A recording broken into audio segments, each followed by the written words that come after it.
This week on Behind the Pulpit, another week, another amazing guest. This week we are so happy to welcome on longtime attendee and member at Millington Baptist Church, Carrie Isler. My name is Carrie Isler, and most of you see me at the front door at 9 o'clock. And look at Carrie's glasses. I mean, doesn't she just scream, I'm fun? Today we will dive into Gen Z culture, discuss how to glorify God with our finances, and we spend a good amount of time talking about the unpardonable sin. It is a confusing thing. What exactly is this blasphemy? What does that mean? Some people will think this refers to somebody who was a Christian, who left the faith, and committed what we call apostasy. They left, they walked away, and they never came back. The second thing, or I should say the other side, would be that this refers to somebody who is not a Christian, who has heard the gospel and who is actively resisting the Spirit's work of drawing them to the Father. Make sure you stay tuned for today's whole episode because you just never know what Pastor Bob and Pastor Dave are going to come out with next. We would love to have you come and have dinner. What's for dinner? Scott put together a really nice menu that I'm forgetting at the moment.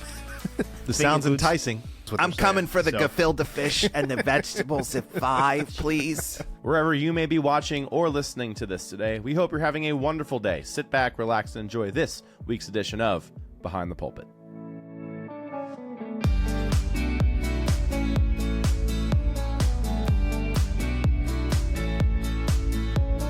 Hey, thanks for joining us today, ladies and gentlemen, for our weekly Behind the Pulpit podcast. We are so excited to be here with you. I'm here today with my esteemed colleague, Pastor Robert Erbig IV. Good to see you today, Pastor Bob. How are you doing? Whoa. You used my whole name. Do you know my middle initial? Remind me. I did this. Robert. Let's take a quiz. Do you know? No. Tim knows. What's my middle initial? Oh, I just said that, and now I realize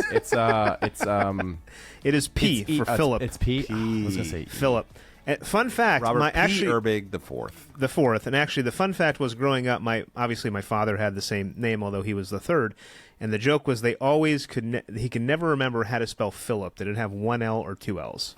Yes, that's tricky. One L. And the answer is? One L. That's at least how I spell. I spell with one L. One L it is, folks. Sorry hey, for we're all you so 2L excited. Phillips We out got there. a great show for you today. We're spelling Philip correctly, and we have a special guest. Why don't you introduce yourself and tell us what ministry you're involved in here at Millington Baptist Church? My name is Carrie Isler, and most of you see me at the front door at 9 o'clock. So I'm involved in greeting, which is the hospitality ministry.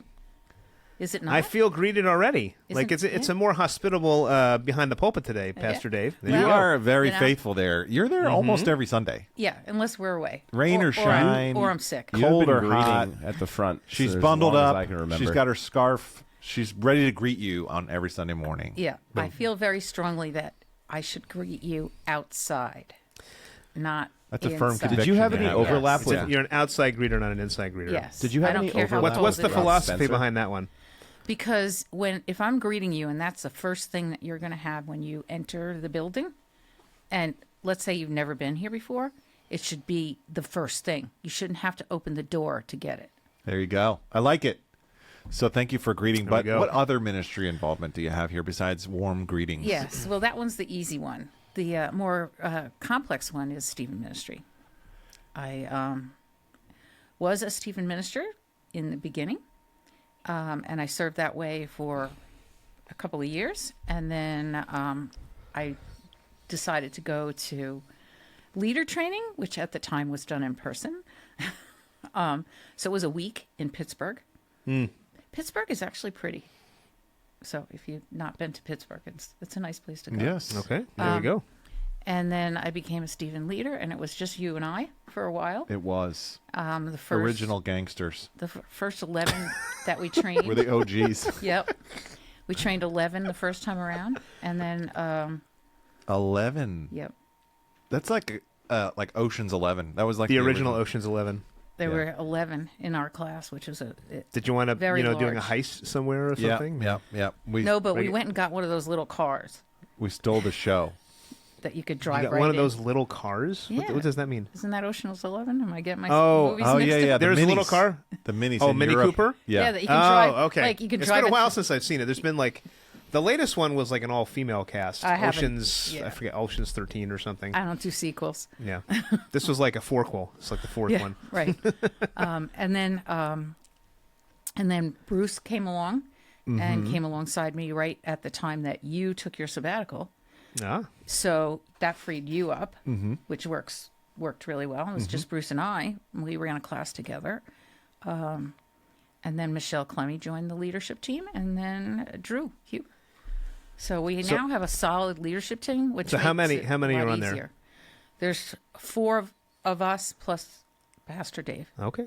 Well, great. Solid 5 and a good team of Stephen ministers. And we are running a class soon. When does that Yes, start we again? are. It starts April 14th. Is there still time? If There- I wanted to apply and sign up, could I still do it? Yes, you should go to the Stephen Ministry website on the Millington website. Drop down to Application. download the application. Download the application, print it out if you want to do it manually, fill it out, and send it to me. And you can send it to, and it goes to all the leaders if you send it to Stephen Ministry dot whatever Right. it is. And we will love to talk to you more. If you have Absolutely. questions, Carrie will talk to you. So, is there an amount of people that you're looking to recruit for the class? Are you at capacity? Do you have more people? How many more do you want to come in? Ideally- what should we pray for? Ideally, because the class itself is kind of like very interactive, Okay. and so it's So very, the bigger the better. bigger the better. And I would say 6 is probably the smallest that we should do. But right now we have 4 confirmed, gone through interviews, references checked, ready to go, Okay. and we have 3 in the process. Ah, okay. So we're going to pray that God moves mightily on those 3 to say yes, Yes. and then also maybe bring some more. Come on, people, let's Any go. more was gravy. More people, So sign up. We need some more Stephen It's a great ministers. ministry, one-on-one lay care. The training's actually fun, Yeah. and it's a blast to be together. So Like I said, it's very interactive, Yeah. which is, fun. you'll love it. And look at Carrie's glasses. I mean, doesn't she just like scream, "I'm fun"? Can you So, zoom in on Yeah. those, right? To see So- the glasses. These are my spring has sprung. Awesome. Do you have glasses. multiple glasses? Like for each season? Oh my goodness. Oh, whoa, nice. Whoa. Whatever you need. Stop. I did not even know you could. Look at that. Look at that. Yep. Wow. Right underneath there is Mind the blown. summer, the You winter. didn't know they did that? I did. No. I was thinking they were different frames. That's pretty very cool. cool. That's a lot of Yeah. glasses. Now, do they have to be custom made because you have different frames? Yeah, well, the frame. the size? No, the frame is the same. Okay. So the frame is the same, and there's little Oh, magnets. built okay. in, I gotcha. And then the magnets are in the So it comes with that specific the frame. toppers. You got. Okay. It's not like this can Toppers. Gotcha. toppers. Okay. And then All right. so Wow. you can Listen, get like if you the guys Mets. want toppers, Carrie would like to talk to you about that too. She's Top you off right she'll there. greet you at the door. She will sign you up for Stephen Ministry, and she will tell you where to get the best. Is there toppers anything like you that. can't do? That's the question. Oh, there's plenty I can't. do. Hey, welcome, Carrie. We'll hear more from Carrie later on in our show. But we're so excited to be with you guys. And first thing we like to do is just share a few elements that are happening in the life of our church. The Body Life segment is on. So what's coming up this week, Pastor Bob? Give me one. There is so much coming up this week, Pastor Dave. I can't even Give me one. think of it. All right. Well, obviously the big one that's coming up is the Underground Sessions with Christopher Yuan. A couple things to know about that. He is going to be here in the morning. He and his mother First of all, doing... the first Okay, thing you all need right. to know about this is how do you pronounce his last name? I think you just did it perfectly, but It let's is teach our audience. Yuan. They gave it to me phonetically in the latest email. Yuan. Christopher You Yuan. on. Yes. Okay, sorry. What are we having? What's he going to do? He and his mother are going to be doing a testimony in the morning service. So if you're somebody that has wayward kids, if you're somebody that really is passionate about the gospel, this will be a heavy gospel focus in the morning of how God radically transformed his life and he came to Christ. So that's going to be pretty powerful. Sunday morning. Sunday morning. That means no Gospel. Pastor Bob, no Pastor Dave. This is going to be a great Sunday. I'm going to do the intro, but no preaching this week. You All know, right, well, intro from Bob. But then you get a good solid break from these two guys. it's going to be moving. I've Yeah. read the book. It's awesome. There you go. We're so excited. We've been looking forward to this for like a year. We have been. We Here we signed are. him up. Here we are, man. How long This ago was week, it, Noah? this When did we week. sign him up? Was it a year ago? How long ago was it? Yeah, something. Noah says something like that. So it was something like a year ago that we signed him up. We've been waiting. Noah loves to be put on the spot with So that's Sunday questions. morning, and then Sunday evening we do want you to come back. He's doing 2 talks in the evening on the topic of sexuality. Very important conversation in today's culture. He's doing one at 6, one at 7. However, the event begins at 5. We would love to have you come and have dinner. So please go and register so we make sure we have the appropriate amount of food. What's for dinner? Scott put together a really nice menu that I'm forgetting at the moment. Do you remember what he got, Noah? Well, this sounds enticing. Do you remember what Noah he said for the food for the underground in the evening? Fish and vegetables. Fish and vegetables. No, that's. Also, everyone put in the comments if you think Noah should have his own mic. I was just talking about this. Does anybody want to come at 5 o'clock at Noah this needs point? a Is mic. anybody coming for I the watch fish shows and all the vegetables? time. They're always talking to people off the camera. Nobody knows what I'm they're saying. coming for the So, gefilte fish and the vegetables at 5, please. there will be good food. I will. I can guarantee you that. Although I'm forgetting exactly what the menu was, but you want to come at 5 for that. They're going to be selling some books. He's got 2 books that are really, really good. All right. And it's going to be there's going to be some audience Q&A. So you want to come out for that? It is going to be a wonderful, wonderful evening. Sign up. Bring a friend that has I some got questions. Tim going. All right. So it's going to be a great event. Can't wait. This Sunday, morning, evening. Spend your Sunday with us. It's going to be a great Sunday. All day on Sunday. Yeah. Take a nap in Awesome. the afternoon. Come back in the evening. Pastor What Dave, if I have perfect kids transition. that are That's grade awesome. school age? Can I bring them? It is going to be appropriate, and I think if you have grade school age kids, you might naturally think, well, I shouldn't talk about this. But I think their point, and I think it's right, is that the way things are going, it is an important topic to talk about even when they're younger. So that is going to be age appropriate and accessible for the whole family. Awesome. All right. This Sunday. What else is coming up in the life of our church? So we got an important me. event Ooh. a week from Friday. It is Holy Week. What's that all about, Pastor Dave? So this is called The Messiah and the Passover Presentation, 7 o'clock, March 29th. We hope that you'll join us with Dr. Mitch Glazier, who's going to be walking us through Christ and how it relates to the Exodus story, the second Exodus. So Breaking news, our first Good Friday service since I've been here. I don't know if they ever did a Good In the Friday. In a long news. time. They did a Good Friday since you've been here? They've done at least one that I can think of. Well, but- there we go. We're bringing it But back. there's not a lot. We're making Good Friday good again, so I'm glad we have our historian on the program It's today. usually Thursday. we normally do is. Monday, Thursday, yeah. So you want to mark your calendars. By the way, they did send us a promotional video that I asked Tim to drop in here. So Tim, can I say drop the video right here?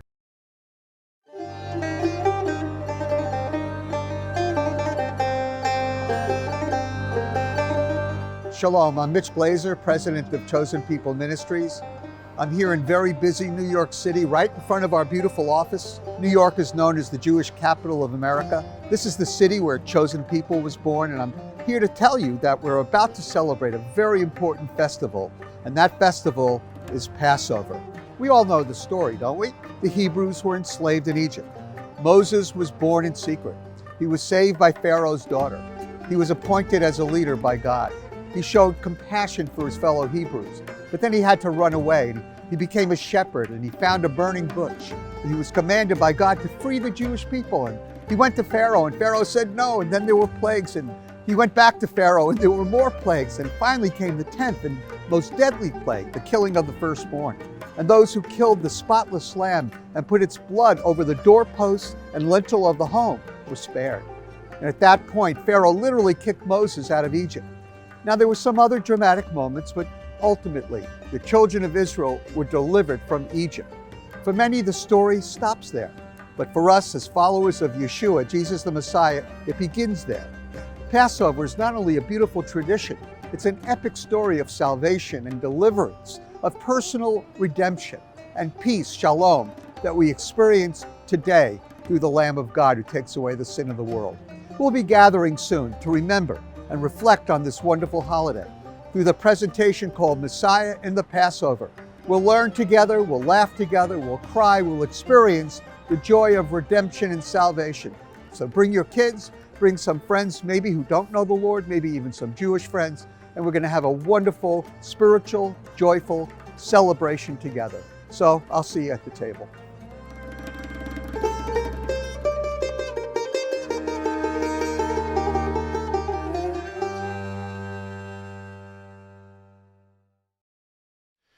Hey, we cannot wait to have Dr. Glazier with us. It's going to be a great event. So join us Good Friday at 7 p.m. for Messiah and the Passover. Next up, we have a busy weekend. So, Carrie Isler, what is coming up on Saturday after Good Friday?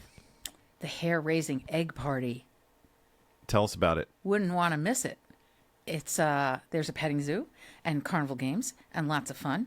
And if you have a special needs child, you can come at 9:30 and have less stimulation around Absolutely. you. Very good. Hey, 10 to 12, bring your kids, your neighbors' kids, your grandkids. We'd love to have you there. Also, please donate individually wrapped candy for that event between now and that Saturday. We are collecting candy. Talk to Rachel and Lenore. We would love to have you serve in that way. So looking forward to that. And then the next day is the Super Bowl Sunday for the church. It is the biggest Sunday of the year. It is Easter Sunday. He is risen. He is risen indeed. On the Road with Jesus. 2 services, 9 o'clock and 10:45. Join us for the Resurrection Sunday. We're studying the Gospel of Luke, and so it'll be a Lucan theme this year. Yes, I did use the word Lucan, and that is a real word, but it's going to be a great Sunday. Can we work it in the sermon? We'll have a Lucan-esque sermon. Yes. Yeah, but not Luke and Skywalker. Nothing about that. But Luke, the gospel writer, the good doctor who penned the most wonderful and elaborate of the 4 Gospels in terms of its detail and length. And we're looking forward to Easter Sunday. Pastor Bob, you looking forward to Easter Sunday? I am looking forward to Easter Sunday. Are you going to be working in some Reese's again and handing out some Reese's in the sermon? That is not year? for our viewers to know. That is a secret. You're going to have to show up and you find out. If you know if you'll what's get going candy on if you show up, maybe. On Easter. It's going to be great. Hey, want to make sure that you know we have additional parking available for that kind of service. The shuttle is going to be running to the Chabad. We hope that we have plenty of people taking the shuttle so that our parking lot is ready to roll for guests that will be attending on Easter. So don't miss it. That's coming up in the Body Life, and I think that's probably enough announcements in terms Doesn't of... it run every Sunday? It does. Okay. Yeah. But it's going to be like specially running this week.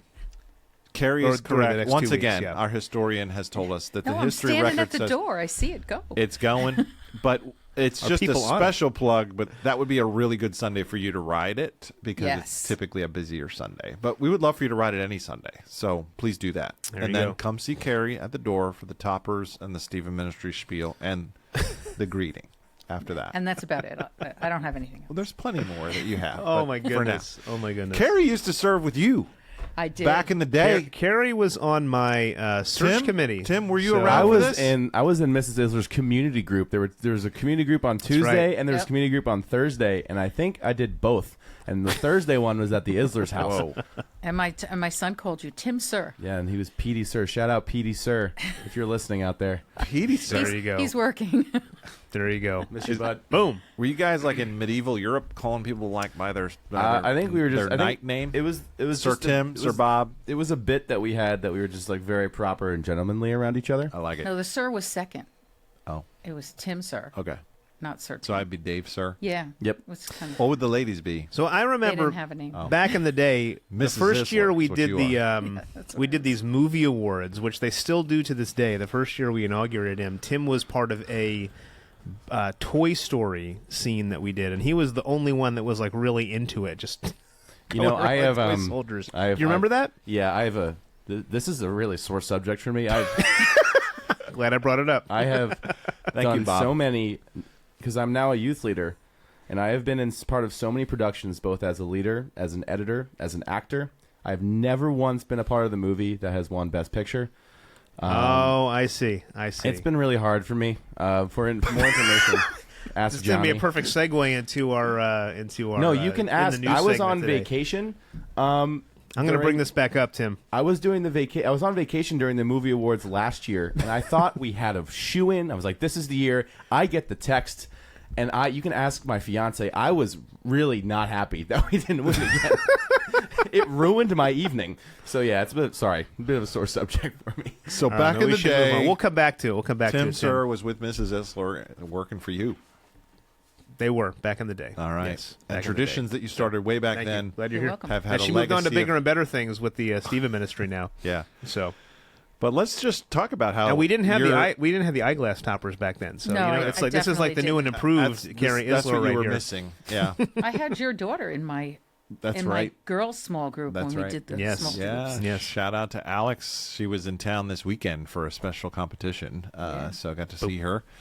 Hard to believe. She's all We grown used- up now. We used to meet at Panera. Yes. Yep. Yeah. Very good. All right. So that leads us to our next segment as we talk about what's been happening in the news. Listen, the news, Bob. I mean, we've got so many things to talk about. It's hard to ever really nail it down. It's hard to decide. We've got stuff going on, man. So I think you had one story you wanted to highlight today, but it's hard to narrow it down sometimes, isn't it? So It is. Well, Pastor Bob. I'm going to start with a story, and then we're going to see how it goes and see if we get to mention any of the other ones that are going on. But this goes in with Tim's comments, so I felt like this is going to be a good segue here. So this is an article from Breakpoint, and the article is called "The Secular Trauma of Gen Z." Sounds like Tim was traumatized by his started way back. Back in the day. Tim, sir. Still continuing. So the subtext is, despite what oracles of a post-Christian society promise, the kids are far from happier and free. And they're still upset about movie awards that happened like 10 years ago. So that's what's going on. So let me read this one thing. The article is kind of discussing how the secular promises of that are out there are not making people happier. So this is one of the paragraphs. Last year, a Gallup poll found that just 41% of Gen Z feel as if they are thriving, compared with 60% of millennials at the same age. Also, members of Gen Z are far less likely to describe their mental state as excellent than previous generations. Their struggle is not solely or even primarily about circumstances or economics. Rather, theirs is a deep-seated emotional, psychological, and spiritual brokenness. Tim, can you tell us what's going on with your generation? I have comments, and I've said before on this podcast that I don't identify as one of the normal Gen Z people. I think personally, He's breaking the trend. I feel like wish Noah had a mic because it'd be fun to back and forth with him on this here. I got like another paragraph to read when you're done with this article. The Gen Z, like my generation, I could be wrong, but these were the first generation of kids who were just like, everything's going to be okay. It's all going to be good. Everything was warm and fuzzy. And it's not. And like, I feel like in reality, things were left out from not necessarily my childhood upbringing, but like maybe other people, these 41 or whatever % of people, where it's just like, oh, everyone gets a participation trophy. Everyone does well. Like I finished in 9th place in my Little League one year and I got a trophy for it. Like now you get to the real world and things are hard and people are like, this is hurting my feelings. So that could be part of the reason. I feel like I haven't heard about much, easygoing, everything's going to be okay before the us Gen Z people came out. That would be my quick thoughts on it. Okay, so let me read the next one of the other paragraphs here. It says, on top of all this, or perhaps because of it, Generation Z has become the most undateable generation ever. Although Tim's getting married soon, so again, Like Tim I said, breaking the Gen Z trend right I here. don't identify as one of these Gen Zs. undateable. Okay, which one reporter at Deseret News describing today's young adults are terrified of commitment and serious relationships. In short, Gen Z is unhappy, unwell, and chronically lonely, to say nothing of the social contagions like gender confusion. And they go on to cite like things like evangelical, deconstruction, only 36% of whom call themselves Christians are indisputably the children of secularism, and secularism has not treated them well. And just to define terms, secularism is basically life without God. So, I don't know, Tim. I don't want to paint a bleak picture here. I think there's a lot of good rays of things that are happening within Gen Z. But this, I think the article is speaking about Gen Z kind of writ large. Yeah, and you're saying you think this is. Do you think this is accurate, or are they off base here? I think it's accurate. I find the undateable one interesting because I think, again, now more than ever, you see like this culture where people are getting relationships for the wrong reasons. They're looking at the wrong things when they're looking for a relationship, and so you often hear stories about people who are just looking for this perfect match, and they have to have this income and do this job and look this good, and then they get to their they don't find this, and then they get to their late 30s and 40s, and you're just looking for this movie star spouse, and you don't find that, and all of a sudden, you just get married for the sake of getting married when you hit a certain age, and the divorce rate is up. But yeah, I just think the Gen Z, our culture, which I don't really subscribe to, has, I think, a couple of things backwards, which I think is working towards their own detriment, I would say. Well, we'll just be clear. And people in their 30s and 40s are certainly millennials and Gen Xers. So it remains to be seen where Gen Z will be, because you weren't even sure. I asked you last week, when does Gen Z begin? And you weren't sure. But I think Also undateable. Well, I've heard some people... Millennials? Gen Z, what's the date? When do we start this thing? Oh, that's right. It has no date. So I'm 25, and I'm getting married in May. And I've heard some people they're like, good for you, but I could never do that because I feel like I have so much of my life to live, and there's so much, I still want to do this and I still want to do that. And they state some things that they'd want to keep doing that is not necessarily something that I would want to keep doing. But they, there's sort of just this idea of living for themselves and doing what they want. And by the time, so that would then equate to being undateable because people are very self-centered, I think, in the Gen Z, even though they'll say they're not. But I don't know. That's my Gen Z take on it. Well, can I slip in an extra book recommendation here because it made me think of it? I feel like we didn't have one yet. So okay, all right. So here we go. So I'm going to give you an illustration. This is part of the reason why I think this is, Generation Z, and I think the ones that come after probably started more with millennials, is that we live in a world now with an enormous amount of choices. And so one of the reasons that we don't make things like commitments is because we're always thinking there's something else better coming along. There's so many choices. How do I narrow it down? I'm pulled in a bunch of different directions. So the book I want to recommend is a book by Kevin DeYoung called Just Do Something, and it's all about God's will. And his point in the book is, you know what? You want to know God's will? Just do something. He gives the illustration within the book, and he basically says, he was talking with his grandfather, and Kevin DeYoung's older than me, but his grandfather grew up in a generation where if you went into a store and you wanted to pick up a box of cereal, do you know how many cereal choices you had? Like 3. You had like 3. You got like the wheat, the wheat thing that you crack in half, shredded wheat. You had crack that it in half, and then you put a milk in. That was like it. Maybe Raisin Bran. Nowadays, have you walked down a cereal aisle recently? It has its own aisle. Exactly. You have like 4 different iterations. I can't tell you how many times I go to the store and my wife is like, get this. And I'm like, which one? Do you know how many different iterations there are of this product you're asking me to get? It's crazy. And so I think that plays into kind of the psyche of what's going on within the choices that are going on. So anyway, the book, Just Do Something, kind of gets at that.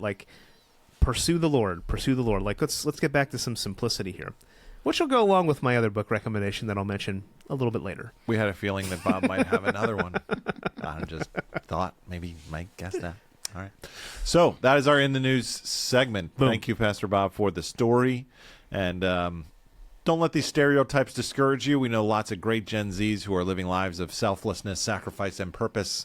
And 2 of them are in the room right now, Tim and Noah. So it's just a trend, and the question is not like, oh, do I have to be part of this? The question is, what are you doing to not be the autopilot and go with the rest of the flow there? So, all right, let's talk about what's next. We've had some questions come in weeks past, but I think, Tim, we decided to integrate the questions into the sermon discussion. Do I remember that correctly? I think that is the best course of action for today's episode. All right, let's do it that way. So follow your producer's lead. Some of you guys asked us about the unpardonable sin and blasphemy of the Spirit. We're going to just incorporate those questions into the sermon discussion time. So, Carrie, did you make the sermon yesterday? I did. All right, so she's ready to discuss. Bob, do you remember your sermon at all from yesterday? Or forgot it already? Actually, right. I think the sermon ties in with what we were talking about with the Gen Z and I think the pot of gold and all that stuff. So, okay. Speaking of cereal and pots of gold, Lucky Charms, and all right. Lucky Charms made so the give me screen. the 60-second. Do you want to wait? Do you want to wait on the books until later? Oh, it's a book time. Well, Carrie brought one, so we can do it later. I just want to make sure we don't look over Carrie's book. I feel like I am being appropriately redirected to our do the books. Our great book war segment, Carrie. I noticed that Carrie nicely only brought one book, although both Bob and I have other things in front of us right now that shall not be named. But I'm not reading that book. This thing is a tome. This is where I now hide them within my doorstop. iPad. You can't see how big they are. He's hiding them.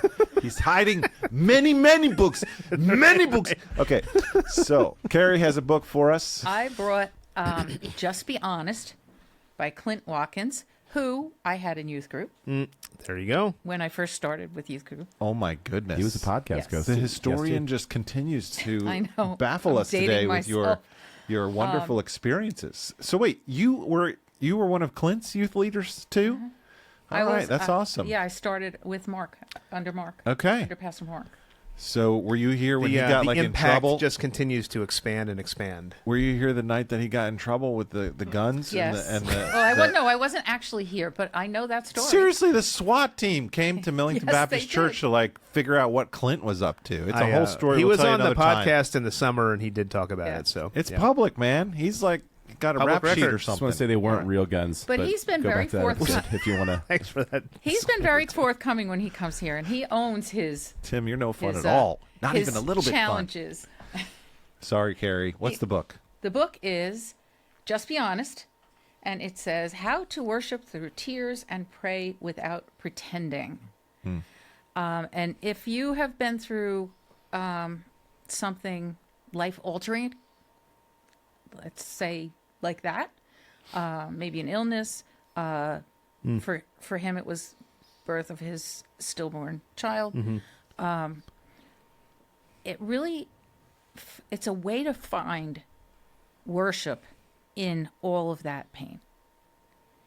And it really is, there's actual psalms that are written like that. There's worship songs. He's got little addendums at the back of the book, lament songs, and there's like a whole bunch of, you know, That's great. so if, and You can like customize your own lament psalm. You mean? Yeah. Like you can write your own. you could write your own, Right. or you could read the ones that are already there. Okay. But you can still keep your focus on God in the pain. Even in the middle. Yes. And so, they always say you have to find joy in the pain, which I was unable to do as a human. I couldn't do that. But this gives you a way to at least try. And it's It very looks pretty accessible. It doesn't. it's not big. Doesn't look overwhelming. No, it's not. And it's sectioned in easily sectioned in chapters, but they're by kind of subject as it, faith struggles, when did Jesus weep? That kind of stuff. That's great. You look So- at that book and you say, I could do that. Right. It's doable. Well, you can read it. Yeah, absolutely. And Well, so I mean, like, I yeah, could read that book, it's, you know. It's not an easy Yeah. read because it's deep, Right, you sure. know, Right. material, but it's short enough and brief enough that, Good recommendation, Carrie. So just be honest, Clint Watkins. Check it out. Clint was Amazon. here. Any bookseller? Amazon. Yeah. Amazon. You Okay. can get Wherever it on. books are sold. Yeah, you can get Clint it was on here Kindle. he was here in the summer. He was on one of the Behind the Pulpits while you were out, and he preached, and we talked a little. This had not come out yet. Yeah, So now you got to go buy it. Yeah. Go get the book and support Clint. And it's not all he does. expensive either. And maybe if Not he'll big, come, not expensive. If he'll There you come go. preach for us again, maybe he'll sign your copy. So check it out. Good resource. Thank you, Carrie. That's just the kind of thing we talk about in Stephen Ministry. That's just the kind Exactly. of work that we do, coming alongside of people. I was talking to a church member last week during doing pastoral care, and he was writing a lament psalm for himself and what he was going through. It was very, very moving, very touching. So it's a good exercise. So thank you, Carrie.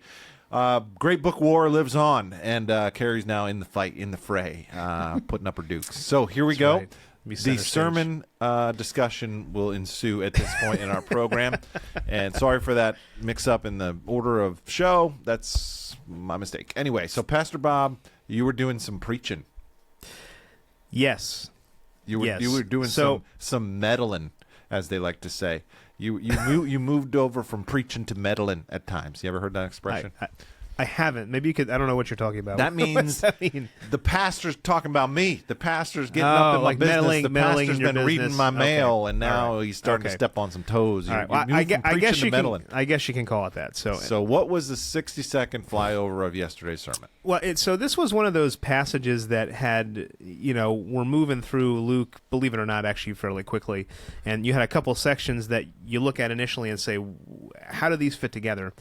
And my attempt was to to pull a theme through them. So we were talking a little bit about how all of us are gold diggers, and what I mean by that is that all of us are looking for a treasure See of what I mean some about the kind. meddling right there? Right? He just called you a gold digger. We shovel and dig in the wrong places when really we should be seeking after Jesus as our treasure, because Jesus says in Luke 12:34, where your treasure is, there will your heart be also. And so we talked a little bit about a treasure map.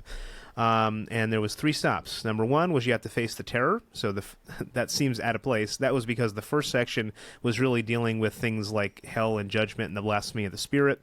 And then the second point was about assessing your treasure. And there Jesus talks about a parable of a rich man and how we build up all these treasures in life, but you never know when you're going to, be called home. So how are you spending your money now? How are you being generous? And then thirdly, we talked about trusting the King. So Jesus tells us not to be anxious, but indeed to seek after his kingdom. And Matthew will say, seek after his kingdom and his righteousness, and all these things will be added to you. And so those were the 3 things that we talked about in the midst of the sermon. And I think the main point was the reality that we need to find the right treasure in the right place. And indeed, it is at the end of the rainbow. Well, so there you go. That's an interesting teaser for what that means and how that could possibly be true. So that's interesting. I don't know what he's talking about. I've never struggled to find out how these passages fit together, and it's just totally obvious to me. So, yes, I am being very facetious about that. So you think about it every day. Thank you for the good exposition of the word with a capital W. I will say I got Tim missed the run through on Thursday. He walks in on 6:45 Sunday morning and texts me and sees the shovel next to the pulpit and says, "Oh, I can't wait." The prop I can't wait for this one. was in the house. It was. The prop was back. You were doing some digging, man. I was trying not to dig through the stage about the carpet. I was like, is he gonna? I was trying to be gentle. Yeah. Good job. Good There you job. go. So, I don't know what theme to pull out here, what thread to pull with you, but there's a lot going on. I wonder if you could just talk about this whole idea of the unpardonable sin. Like, what is that? This is the passage. One of you had asked a question a couple weeks ago. What is the unpardonable sin? What is blasphemy of the Spirit? And you did some study, and you discovered there are multiple interpretations of that. So I wondered if you could shed some light on what does that mean? Right. So, yes, and we have gotten questions about that. It is a confusing thing. What exactly is this blasphemy? What does that mean? And what I said, just to make it simple for the sermon, was that there's kind of 2 main buckets. Some people will think this refers to somebody who was a Christian, who left the faith and committed what we call apostasy. They left, they walked away, and they never came back. We would say that person is apostate.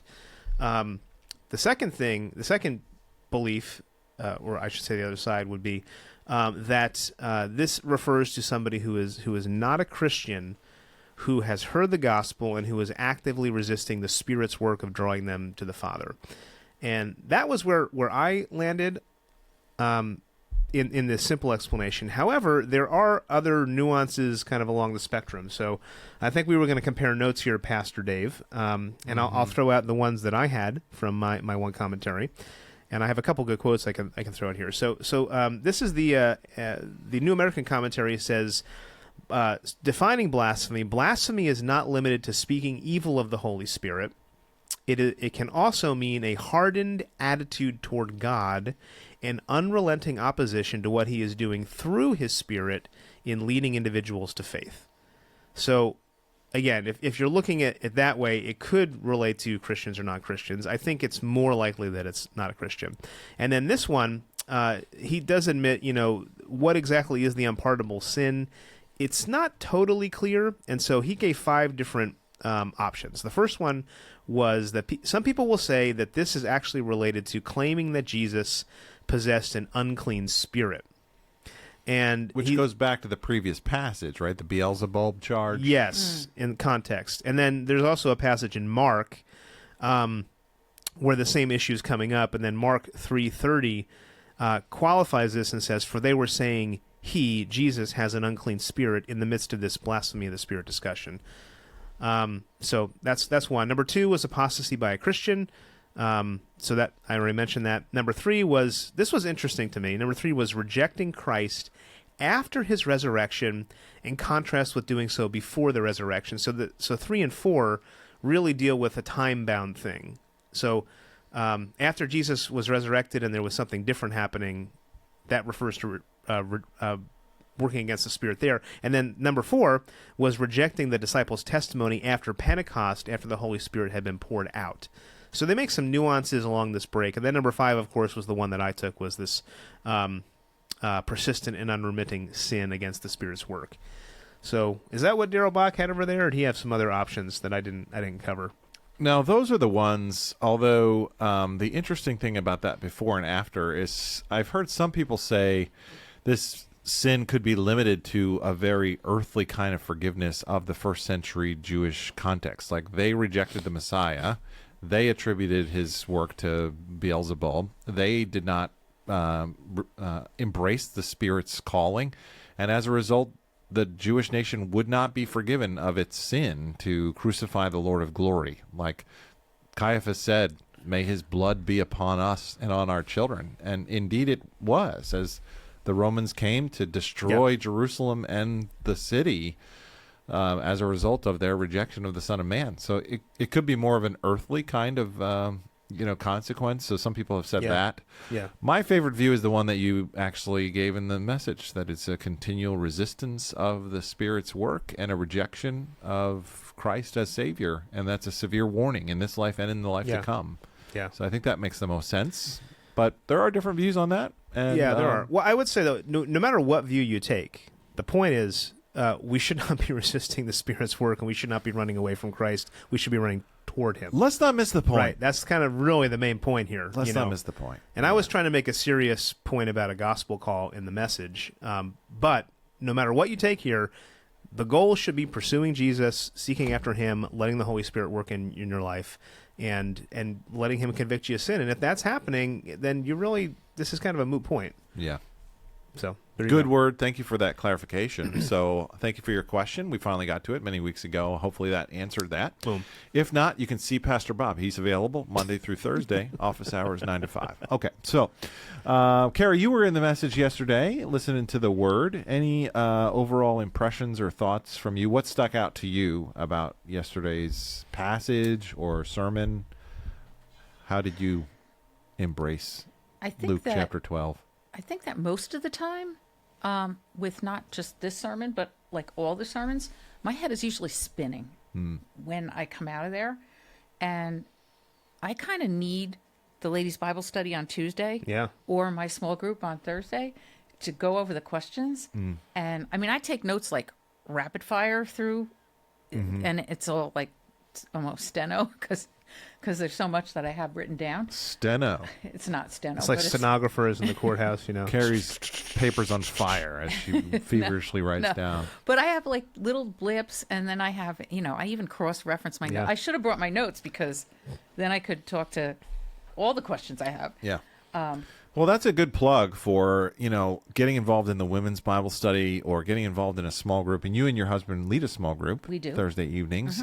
So that's a great place to process the sermon material. Sunday morning works great in rows, and we get together, we hear the Word of God, we worship vertically. That's great. But getting in a circle as opposed to a row and finding out how does this really work out in real life is important. So we encourage you to be plugged in that way. There you go. Look at you working that in. There you go. Good job. It's important. So this is how we grow spiritually. You can do a lot of things alone, but growing as a Christian is not one of those things on that list. So get plugged in, get connected. So we want to grow together.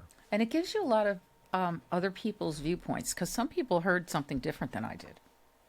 Totally. I am always amazed at what people remember. Yes. Yes. And it's great to hear, that stuck out to you. That should have stuck out to me. Like, I didn't even Right. How did I miss catch that? it. Right.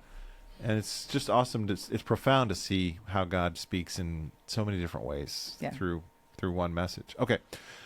Revelation? You have questions. You got us to, what in the world? I thought we were in Luke, and then you're jumping over. What's going on here, man? What? Well, that was you. That was a good recommendation from you. That was your fault. Well, it was a better recommendation, because I was getting to the streets of gold at the end, but then you said, actually, there's a section of the throne room scene in Revelation 4 where we got a rainbow and an emerald, which, how perfect. So yeah, so the point we were making at the end was really that at the end of time, we're going to inherit this kingdom fully, and we can always hope and trust in that. Mm-hmm. And if we're living for Jesus, if He is our treasure, if He's transforming our lives, no matter what we're walking through, no matter how much lament we're going through, at the end of the day, Jesus wins, and there will be a new heavens and a new earth, and sin and suffering that's going to be eradicated. Yeah, and the King will be on His throne. The rainbow, the promise that was made in Genesis 9 is going to come to fruition. Right. Or Genesis 8. Mm-hmm. Yeah, so I was trying to go to the meta-narrative of Scripture and getting us there at the end. The meta-narrative, folks. I'm not the only one who uses big words. Larger story. There you go. Meta-narrative. That was a pretty big pot of gold. So meta. Yeah. That's right. There you go. It just expands. Awesome. Well, that's a good word. Thank you, Pastor Bob. Any other closing thoughts as we finish talking about the sermon yesterday and how that impacted you, or any last challenges you want to leave us with? Well, I would just say, I think, we preach, but we preach to ourselves. And there's always that desire to think that, there's something better on the other side. I'm also looking for, like, in my mind, there's a pot of gold I want to find. And you can look at things other people have, you can covet that. And I think Jesus just says, focus on contentment, focus on me, seek me, and then all these things will be added to you. At the end of the day. Very good. We're always trying to add to what Jesus has given to us, and we shouldn't. Right. Well, speaking of streets of gold, have you heard the old joke about the guy who tried to bring his bars of gold into heaven, and St. Peter meets him at the gate, and St. Peter's like, you can't bring anything in here, and he's like, well, I just wanted to bring a little bit of gold, and Peter's like, well, you brought pavement? All right, stupid joke. Can you give me a smile for that one? Corny jokes with Pastor Dave. I have not heard that one, but thank you for blessing my life today. So he is above and beyond anything we could ever treasure on this earth. He is the treasure with a capital T. Yeah. All right. Good. Thank you, Pastor Bob. We've now reached that point in our show where we do a little sprinting, Carrie. We do a little running at this point. I know you got the knee thing. I got a bum leg, This is that part, Tim. So how do you want to play this out? Get on the scooter All today. right. I have one for you guys, and actually you guys segued and transitioned it perfectly. Ooh, all right. Talking a little bit about the end of yesterday's passage. How should individuals reconcile the call to prioritize spiritual treasures over material possessions with the practical realities of managing finances and meeting societal expectations in today's world? Okay. Such a great tension. That's a sprint. It's a great question. So if I could boil it down, I think you're asking the question: how do I basically manage money and wealth to the glory of God? And all of us have, as one of my friends likes to say, we all have different sized shovels. We're all blessed in different ways, but yet all of it comes from the Lord, and that's the reality: is that everything we have, monetary possessions, it's all a gift from the Lord, and He calls us to be stewards, and He calls us to give Him glory through that. Now, that there could be a tension point of how much do I spend here, how much do I spend there. I think a couple principles that have been helpful for me is to think that when it comes to giving and being generous, the New Testament talks about sacrificial giving, but it doesn't give a specific amount. I like to say the money that you give, it should hurt a little bit. Like, it should feel like I'm sacrificing to some level in giving towards kingdom causes and being generous to people and things like that. And then if you are feeling the tension of wealth and possessions and what I'm doing, I think that's a good place to be in, because it's then that you're seeking the Lord in Lord, how do I use this for your glory? How do I give you how do I point people to you, and how do I use it well? So in some cases, it's really just about having the tension go on in your heart, and that's a good place to be, because there's not always a direct, easy answer for all of it. I don't know what you would add to that, Pastor Dave, but yeah, there's my part, and then there's stuff that I'm not in control of, and so I can do my part. There's an old expression that you should pray like a Calvinist but work like an Arminian. So like I pray like everything depends on God, but then I work as if everything depends upon me. And I think that's a good sort of rule of thumb. Of course, God is the one who gives me even the energy, strength, and grace and power and gifts to do any kind of work. So it's really all for his glory too. But I do my part, and I trust God with the results. And I honor God with those things that I can control, and then I trust God with those things that I can't control. And the passage that we spoke about this week in Luke chapter 12 is a wonderful stress-relieving, anxiety-relieving set of scriptures. I would encourage you to commit those to memory. Do not worry about your life, what you will eat or what you will drink, or the body, what you will wear. You know, Solomon is more has more. Solomon didn't even have this much splendor, and it's a wonderful set of scriptures to comfort your anxious heart when the world presses in. Well, and it does. Well, I'll add to that too. I think in the context, the idea of anxiety and worry is related to primarily things of provision. So he notes food, clothing, a few other things. And when I think about my own anxiety, that's what gets me anxious. Am I going to be able to provide for myself and my family now or later on? If I'm not worried, like you have to think about money to some extent. At the end of the day, the point is, do you trust the Lord that He will provide for you in all your needs, and know that He already knows your needs before you even ask them? Right. And that's a very big tension point a lot of times. Good. Yeah. Well, thank you, Pastor Bob, and thank you, Carrie, for being with us today. Always a pleasure to have your smiling face. And thank you for the way that you serve NBC so well, you and your husband, Gary. There you go. And you guys are making a difference for the kingdom. Once again, check her out for Stephen Ministry Materials. Say hello at the greeting door and ask her about the toppers. We'd love to have you reach out to us. We got more to share. When you walk in on Sunday morning, now you can shake Carrie's hand and say, "Hey, I saw you on the YouTubes last week." Speaking of quick plugs as we wrap it up here, and stewardship and trusting God and our responsibility, this Wednesday night we do have our annual business meeting. We hope that you are there. It starts at 7 o'clock, and you'll hear more about what's happening in the life of our church, all God has done, and all we hope that He will be doing in the future. That is this week. It's an exciting time to be at NBC. Thank you guys for being on the podcast today. Don't forget to like and subscribe. Hey, by the way, Tim, I forgot to mention, we crossed a certain divide. We crossed the Rubicon. We missed that, Tim. We crossed the threshold. We entered a new territory. We raised a level. We're at a new place. That was supposed to be the news story this week, What's Tim. going on? We somehow doubled our subscribers over a weekend, so now we're up at around 1,300. 1,300. Thank you, guys. Whether or not they're real is the next question. If you're real, attacked by Russian bots. Comment. If you are real. Wait. If they're not real, so they're not going to comment, right? Okay, so, hey, thank you guys for your subscriptions. If you are real, we would love to hear from you. Let us know how you heard about us, and keep tuning in. Like, subscribe. We love you very much. Thanks for watching. By the way, no pressure here, Carrie, but last week our video with Chad has gotten 2,500 views. I'm not competing with Chad. Did Chad have toppers? I don't That's think right. so. There you go. I don't Boom. think so. All right, guys. Hey, until next time, we will see you on our next edition of Behind the Pulpit.